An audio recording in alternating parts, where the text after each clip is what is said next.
नमस्कार, मैं हूं अनूप शर्मा और ब्रज ई अखबार पर इस समय मैं बातचीत कर रहा हूं इस देश के प्रख्यात कवि डॉक्टर दिनेश रघुवंशी साहब से। बहुत लंबा परिचय है, लेकिन उस परिचय में आज भी वही जीवंतता इस वजह से बनी हो सकती है जिसके लिए मैं साफ और ईमानदारी से कहूं, क्योंकि उस जीवंतता को बनाने के लिए दूसरी तरफ से हमेशा दिनेश रघुवंशी जीवंत नजर आते हैं। आज एक बार फिर से वो ब्रजभूमि में है। आपको बहुत बहुत शुभकामनाएं और धन्यवाद। नमस्कार अनूप जी, बहुत बहुत आपको भी शुभकामनाएं। और आपके लिए मैं दिनेश रघुवंशी साहब कब से हो गया, मैं आपके लिए वही दिनेश रघुवंशी रहना चाहता हूँ। मेरा सबसे पहला सबसे बड़ा शो आपने कराया था अपने चैनल से, तो मैं उस चीज़ को, उस दिन को कभी नहीं भूलना चाहूँगा। अनूप जी, कनाडा की बहुत अच्छी यात्रा आप करके आए हैं। शुक्रिया। बेटे के साथ एक अच्छा समय आपने गुजारा। हाँ जी, बिटिया भी वहीं है। बिटिया भी वहीं है। दोनों बच्चों के साथ बहुत अच्छा। सबसे पहले वहीं से बताना शुरू करें। देखिए, सबसे पहले तो कि बच्चों के साथ समय जो बिता सके, इससे अच्छा तो कुछ है ही नहीं। और उनके माध्यम से मैं एक तो नया देश देखने का अवसर मिलता है, बार बार कई यात्राएं हो गई, लेकिन मुझे वहाँ जाकर जो सबसे बड़ी सुकून मिलता है कि मैं वहाँ पर हिंदी भाषी जो हमारे लोग हैं और जो साहित्यकार हैं उन सबसे जुड़ गया हूँ। तो मेरा इंतज़ार करते हैं वो, और सभी चैनल्स पर वो मेरा प्रोग्राम भी रखते हैं। इस बार मुंशी प्रेमचंद जी की जयंती वहाँ पर हम लोगों ने मनाई, मेरे लिए बड़ी बात थी, और नेशनल टीवी ने वहाँ टेलीकास्ट किया। तो सारे साहित्यकार अब परिचित हो गए हैं और बहुत अच्छा लगता है। वहाँ पर एक नाम मैं ज़रूर लेना चाहता हूँ आज आपके चैनल पर। श्री शरण घई साहब हैं, और उन्होंने अभी 4 दिन पहले ही साहित्यकार यात्रा निकाली। कनाडा में वो अकेले व्यक्ति हैं जो पूरे कनाडा में एक ट्रक उन्होंने बनवा रखा है। उस पर हमारे देश के तमाम बड़े, निराला जी से लेकर मुंशी प्रेमचंद, कबीर और सबकी, महादेवी वर्मा जी, सबकी प्रतिमाएं और सबकी चित्र जितना संभव होता है वो जुटाकर और उसको वो पूरे शहर में निकालते हैं। बहुत अच्छा लगता है, वो बहुत बड़ा काम है। वो अलग अलग शहरों में भेजते हैं। हमारे देश के सबसे बड़े पत्रकारों में से एक आप भी परिचित होंगे, आदरणीय शंभुनाथ शुक्ल जी। मैं जब आ रहा था वो जा रहे थे, 5 दिन शेष थे हमारे, तो उन्होंने मुझे कहा कि मैं आ रहा हूँ और आप जा रहे हो। तो मैंने उन्हें पहले दिन ही लपक लिया कहूँगा, क्योंकि वो आसानी से हाथ नहीं आते। इंडिया में हम 7 साल से जुड़े, आज तक मिले नहीं कभी। तो मैंने उनको अगले दिन ही बुला लिया और 5 दिन की उस यात्रा में उनके साथ रहा मैं। 5 दिन हम लोग साथ किसी चैनल पर या कहीं किसी साहित्यकार के घर पर थे। मैंने उन्हें 2 कार्यक्रमों में मुख्य अतिथि बनवाया, और अब स्थिति यह है कि वो कनाडा के सबसे पॉपुलर हिंदुस्तानी हो गए हैं। मतलब वो पूरा, आप उनकी चैनल पर उनके फेसबुक पेज देखिएगा, पोस्ट देखिए, एक दिन में 6-7 पोस्ट डालते हैं। और अब वो कुर्ता और पजामा वो पहनती हैं, वही उनकी, और वो सबसे हिंदी में बोलते हैं और सब उनसे हिंदी में बात करने लगे। और वो मुझे लगता है सांस्कृतिक दूत बन गए, और इतना स्नेह मिल रहा है उन्हें। तो यहाँ बैठा हुआ मैं उन्हें आज प्रणाम भी करता हूँ, अपनी शुभकामनाएं देता हूँ। तो कुल मिलाकर कहानी है कि आप प्रेम बांटना सीखिए, लोगों को लोगों से जोड़ने का काम सीखिए। कवि का काम यही है और कविता का भी काम यही है। जो कविता लोगों को एक दूसरे से अलग करती है, लोगों को तोड़ने का काम करती है, मेरी नज़र में वो कविता नहीं है, मेरी नज़र में वो कवि भी नहीं है। तो मैं कविता के माध्यम से भी और एक कवि रूप में भी ये काम करता हूँ सर। इसमें कोई दो राय नहीं है कि प्रेम बांटते चलिए, एक दूसरे को जोड़ने का काम चलिए तो कारवा बन जाता है। सच्चाई ये है कि दिनेश रघुवंशी जी के अभी जन्मदिन गुजरा है, उसकी भी आपको शुभकामनाएं। धन्यवाद। और जितना खुद ने सेलिब्रेट नहीं किया होगा, और मुझे नहीं लगता कि शायद ये मुझे इतने हैं खर्चीले कि कुछ इन्होंने आयोजन किया हो, उससे ज्यादा फरीदाबाद वासियों ने, और एक आयोजन नहीं, न जाने कितने लोग क्रमानुसार आते रहे, न जाने कितने केक आते रहे, और रात 12 बजे से ये क्रम शुरू हो गया था। प्यार करते हैं तो ये फलसफा है कि प्यार बांटो, प्यार मिलेगा, हाँ, और बढ़ता चलेगा। इसमें कोई शक नहीं है सर। और मैं एक चीज मानता हूँ, कहीं ना कहीं हो सकता है हमारी लेखनी से प्रभावित इतने लोग न हो जितने हमारे व्यवहार से हैं। आज व्यवहार के तौर पर तो आपके पास बहुत संपत्ति है, लेकिन शायद जिस तरीके का दौर चल गया है, कोई नए आए हुए लोग भी, हालांकि वो अच्छा लिखते हैं, लेकिन उनकी रीच बहुत नजर आती है। देखिए सर, दुनिया में हर चीज जो है रीच पर नहीं होनी चाहिए। दुनिया में हर चीज, कविता व्यवसाय नहीं है। कविता रूह को सुकून देने का काम करती है, और कोई फर्क नहीं पड़ता कि द्वर्थीय संवाद करते हुए कवि और कवियत्री की वीडियो 10 लाख लोग देख लें 1 घंटे के अंदर। हमारे 10,000 भी ना हो, 1,000 भी लोग देखते हैं तो वो हमें दुआएं देते हैं।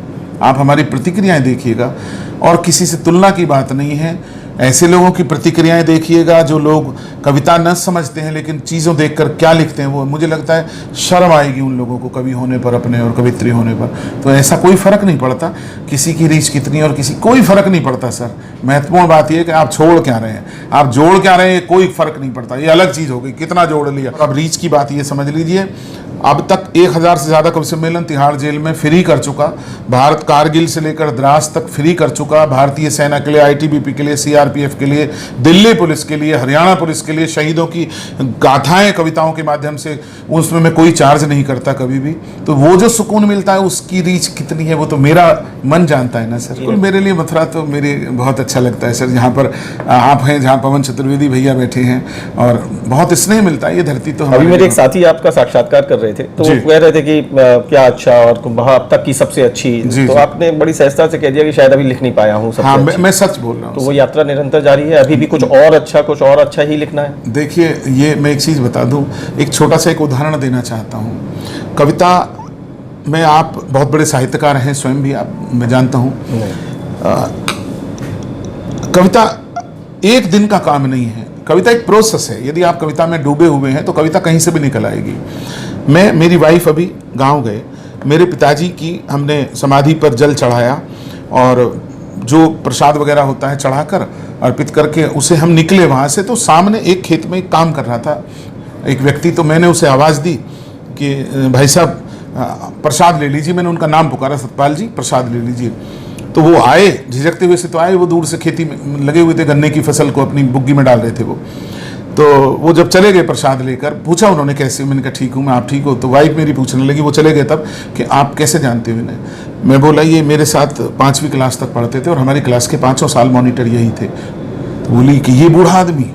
अब वाइफ ने कहा कि ये बूढ़ा आदमी, चूंकि वो उसका नहाने का समय नहीं है, उसका खाने का समय नहीं है, तो मैं भी उसकी उम्र का था, लेकिन मैं रख रखाव के लिए बहुत चीज़ें साथ में कर रहा हूँ।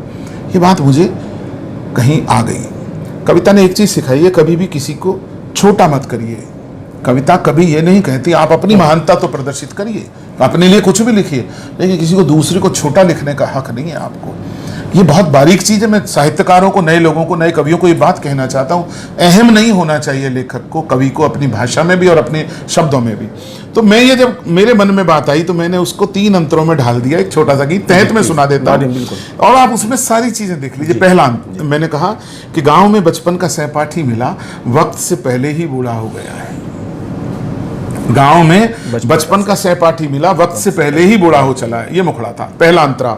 एक पल को तो नहीं पहचान पाए, दोनों ही एक दूजे को देखा किए। यादों के जब सिलसिले चलने लगे, याद आए पल जो संग हमने जिए। यूं ढला है वक्त भी कितना, मगर वक्त से ज्यादा तो सहपाठी ढला है, वक्त से पहले ही बूढ़ा हो चला है। पहला अंतरा पूरा हो गया। अब दूसरे अंतरे में देखिए, बगैर कुछ कहे मैंने उसको बड़ा कैसे किया है। झुर्रियां चेहरे पे थी या उलझने, देर तक बस सोचता ही रह गया। जब कुशलता जाननी चाहिए तो बस आंख का पानी ही सब कुछ कह गया। और फिर हंसकर वो बोला, यार सुन, वक्त से कुछ भी नहीं शिकवा गिला है, वक्त से पहले ही बूढ़ा हो गया है। अंत सुनिए। चूंकि लेखक किसी मकाम तक लेकर आएगा लेखनी को, किसी धारा एक लेकर तो चलेगा ना, उसको पूर्ण तो लाएगा। तो अंत में क्या लिखा, और वो मेरी आपकी सबकी कहानी है। सुन लीजिए, महानगरीय जीवन, जो गांव से चले महानगर तक आ गए। अंत देखिए कि मैं भी अपनी व्यस्तताओं को लिए देर तक ज्यादा न रुक पाया, वहां लौट आया फिर इसी संसार में, खुद से भी मिलना नहीं संभव जहां। एक बंजारा गली में गा रहा था, जो लिखा किस्मत में वो सबको मिला है, वक्त से पहले ही बूढ़ा हो चला है। आपको सुना दी रचना अच्छी बहुत ही तो चाहूंगा मेरे साथी पवन अगर उधर दिखाएं तो पवन छोटे इधर से हैं और बहुत बड़े पवन जी वहां बैठे हैं। मेरे तो पवन चतुर्वेदी भाई साहब आप ये देखिए कि इनकी, और मैं शुरू में जिक्र नहीं कर पाया, लेकिन ये मेरा जिक्र न करना मेरी कमी रही। इस समय हम मारुति के शोरूम पर बैठे हैं, पवन जी के यहाँ पर बैठे हैं, और मुझे अभी थोड़ी देर पहले उनका मैसेज था, मैंने फ़ोन नहीं पिक कर पाया था, मैं वृंदावन में था। तो उसके बाद मैसेज की, दिनेश रघुवंशी जी आ रहे हैं, 1 घंटे करीब रुकेंगे, जल्दी आ जाओ। तो हमेशा से, मतलब आज भी मथुरा में अगर इस देश के दिनेश भाई जैसे कोई भी नामचीन हस्ताक्षर आएंगे तो वो पवन भाई सबके यहाँ आते हैं, और फिर इस प्रकार से भेंट का एक क्रम बन जाता है। और जब कभी भी कुछ भी अच्छी पंक्तियां आती हैं तो आप देख सकते हैं कि वो फिर भाव विभोर हो जाते हैं, फिर उनका अपने ऊपर नियंत्रण नहीं रहता। तो आज इस ग्रामीण परिवेश में मिले हुए मित्र के साथ जो दिनेश जी का अनुभव उनके सामने बयां कर गए, तो वो अपना नियंत्रण खो बैठे हैं। Thank you. चलिए इस बात को चलते रहते हैं। धन्यवाद अनूप अभी जी। तो कुछ और भी सवाल हैं। आप प्रतिदिन अपना अखबार में कॉलम आता है। हाँ, पायनियर में रोज लिख रहा हूँ और उसे मैंने प्रसिद्धि उसको बहुत है। हमेशा एक बात देखा, मतलब जी। सोशल मीडिया पे हमें देखने का अवसर मिल जाता है जी, जी। कि आप उसमें आज जो हो रहा है हाँ या जी, कल जो घटा था, आज जो संभावित है, हाँ जी। आप उस पर जाते हैं जी, वही है और मेरा। लिखने से पहले ये नहीं सोचते कि पता नहीं इस समय बहुत सारा जो बदला हुआ दौर है उसमें हाँ, न सर। जाने किसको पसंद आएगा, लेकिन आपको लिखना है। सर वो तो क्या कहाँ से लेते हैं, क्या नजर आता है? और मतलब होने को तो प्रतिदिन बहुत सारे घटनाक्रम हुए होंगे, वहां पे क्या करते अनूप हैं? जी, उस दिन मैं सर्वाधिक जो मेरे मन को छू जाता है ये घटना, जो मैं जिससे भावविवल हो जाता हूँ, जैसे कुछ भी घटना हो देश की, आप 100 घटनाएं रोज बड़ी घटना होती हैं, लेकिन मैं जो मेरे मन को ऐसी लगती है कि आम आदमी की पीड़ा थी, अनसुनी रही, अनदेखी रही, या तंत्र ने यहाँ गलत किया या जो भी था, तो मैं उसको छांट लेता हूँ और उसको लिखने में मुझे मात्र 2 मिनट लगते हैं। लेकिन आप व्यवस्था पर चोट करते हैं सर। आप समाज में भी अगर जहां लोग अनदेखा कर रहे हो, लोग अब सिर्फ अपने में रम गए हो, वहां भी आप चोट करते हैं। कवि का कर्तव्य है सच को सामने लाना, कोई समझे न समझे, आज मुझे इससे कोई फर्क नहीं पड़ता। मुझे लिखने के पश्चात जो संतुष्टि मिलती है, मुझे लगता है यही मेरा पुरस्कार है, यही मेरी पहचान है।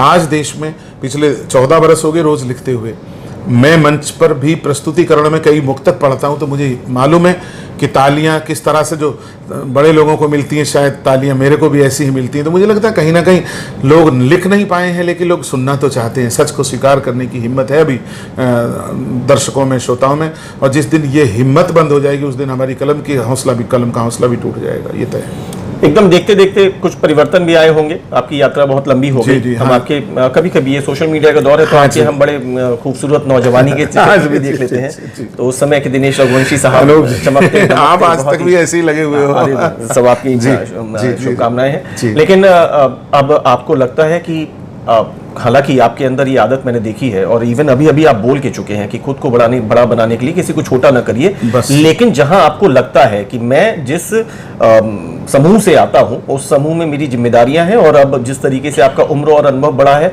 तो क्या आप अपने ही समूह के बीच में से लोगों को जब कभी भी थोड़ा सा कहीं इधर से उधर जाता देखते हैं तो आप रोकना टोकने वाली हाँ, आदत भी आई अब है? मैं थोड़ा सा तो रोक देता हूँ, और कई लोग बुरा मानते हैं तो मान जाए, कोई फर्क नहीं पड़ता। लेकिन मेरा प्रयास है कि जब मैं मंच पर हूं, एक तो मैं द्व्यर्थीय बातें नहीं होने देता, और कुछ मेरा हमारे सवाल भी संभवतः इसीलिए है कि देखते देखते हम लोगों की अपनी याद में, मेरी अपनी याद में मैंने शायद कवि सम्मेलन को बहुत तेजी से बदलते देखा। एक दौर था जब एक टिपिकल काइंड ऑफ कवि सम्मेलन होते थे, फिर ये लगा कि कवि सम्मेलनों में जाने वाले लोगों की भीड़ एकदम से कम हुई और फिर उसका एक अच्छा, हम उसे गोल्डन एरा कह सकते हैं, पिछले 1 दशक के दौरान हमने बहुत अच्छा चीजें बदलती देखी। ऐसे बदलाव को कायम रखना, लोगों की जिम्मेदारी तय करना, लोगों का ग्रेस मेंटेन रखना, अब उस पर आप बात करने लग गए हैं। सर ये बेहद ज़रूरी है ना। बहुत हो चुका, तमाम चीज़ें, प्रेम हो गया, बहुत हो गया, ज़िंदगी बहुत हो गई, रिश्ते बहुत हो गए, माँ पिता भी बहुत लिख लिया। अब कम से कम वो जिम्मेदारी करिए ना जो आने वाली पीढ़ी गर्व कर सके, आने वाले लोग ये अनुसरण कर सकें। और आज सोशल मीडिया से आप जुड़े हुए हो तो आप ये देखिए ना, लोगों के जो कमेंट्स आते हैं, जो प्रतिक्रियाएं आती हैं, वो कितनी हिम्मत वाली हैं, वो कितना अच्छा लगता है उन लोगों का। कोई तो वहां पर आपको ये भी लगता है कि मेरी तरह और लोग भी हों?